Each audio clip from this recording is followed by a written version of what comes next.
जय भवानी। आज खरं जर पाहिलं तर एक वृद्ध महिला ही तिच्या देशात, तिच्या राज्यात, तिच्या तालुक्यात, तिच्या गावातील स्वतःची वडिलोपार्जित 51 गुंठे जमीन, त्या जमिनीचा आज कमीत कमी चितोंडी पाटील 70 ते 80 लाख रुपये भावाचं अशी जमीन तिच्या सातबाऱ्याहून अचानक कोरी होते आणि त्या जमिनीचा हक्क मागण्यासाठी एक 70 वर्षाची महिला जर 10 दिवस होऊन जर या तहसील कचेरी समोर जर बसत असेल आणि तरी तिला न्याय मिळत नसेल तर मला वाटते की आता आपल्याला हा आंदोलनाचा पवित्रा हा वृद्ध स्वरूपात केल्याशिवाय आता दुसरं गत्यंतर नाही। मला आता या प्रसंगी लोकशाहीर अण्णाभाऊ साठेंची एक कविता आठवते। ही न्याय व्यवस्था काहीकांची रखेल झाली, ही न्याय व्यवस्था काहीकांची रखेल झाली, ही संसद देखील हिजड्यांची हवेली झाली।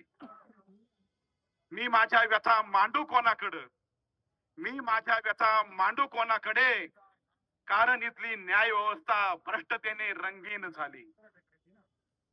विचार करायची गोष्ट आहे का या कौसाबाई सरोदे यांचा 7/12 जो कोरा केला गेला तो कशा पद्धतीने कोरा केला गेला हे स्वतः नगरचे तहसीलदार शिंदे साहेब यांना माहिती आहे। मी आता जाणून बुजून नाव घेतोय कारण की तुम्ही काय आमच्या मरणाची वाट पाहता काय? स्वतः मागच्या 1 वर्षापासून नगर तालुक्याचे ग्रामीणचे विद्यमान तहसीलदार शिंदे साहेब हे या केसकडे लक्ष देऊन आहेत। अक्षरशः यांचा सरोदे ताईंचा आजींचा निकाल हा शेवटाकडे आला होता, परंतु त्या ठिकाणी पुन्हा राजकारण सुरू झालं कारण की ही जमीन कुठल्या तरी संघटनेच्या किंवा पक्षाच्या एका अशा व्यक्तीने आपल्या नावावर करून घेतली का ज्याचा आणि या जमिनीचा अजिबात संबंध नाही।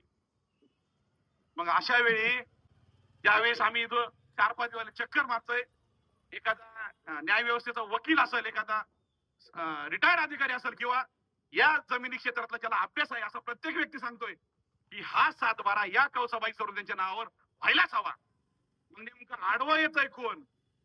मित्रांनो, आज आपण या ठिकाणी जरी 100-200 स्वरूपात आम्ही इथं असलो आणि तुम्ही 2-400 लोक जरी ऐकत असले तरी आपल्या सगळ्यांना माहिती आहे का नगरच्या तहसीलला स्वतःच्या रेशन कार्डवर नाव सुद्धा बिगर पैशाचं घेतलं जात नाही। एक विचार करायची गोष्ट आहे, जर आपल्यासारखा माणूस जर गेला सर्वसामान्य माणूस तर त्याच्या रेशन कार्डवरती जर त्याचं स्वतःचं नाव जरी बदलायचं असेल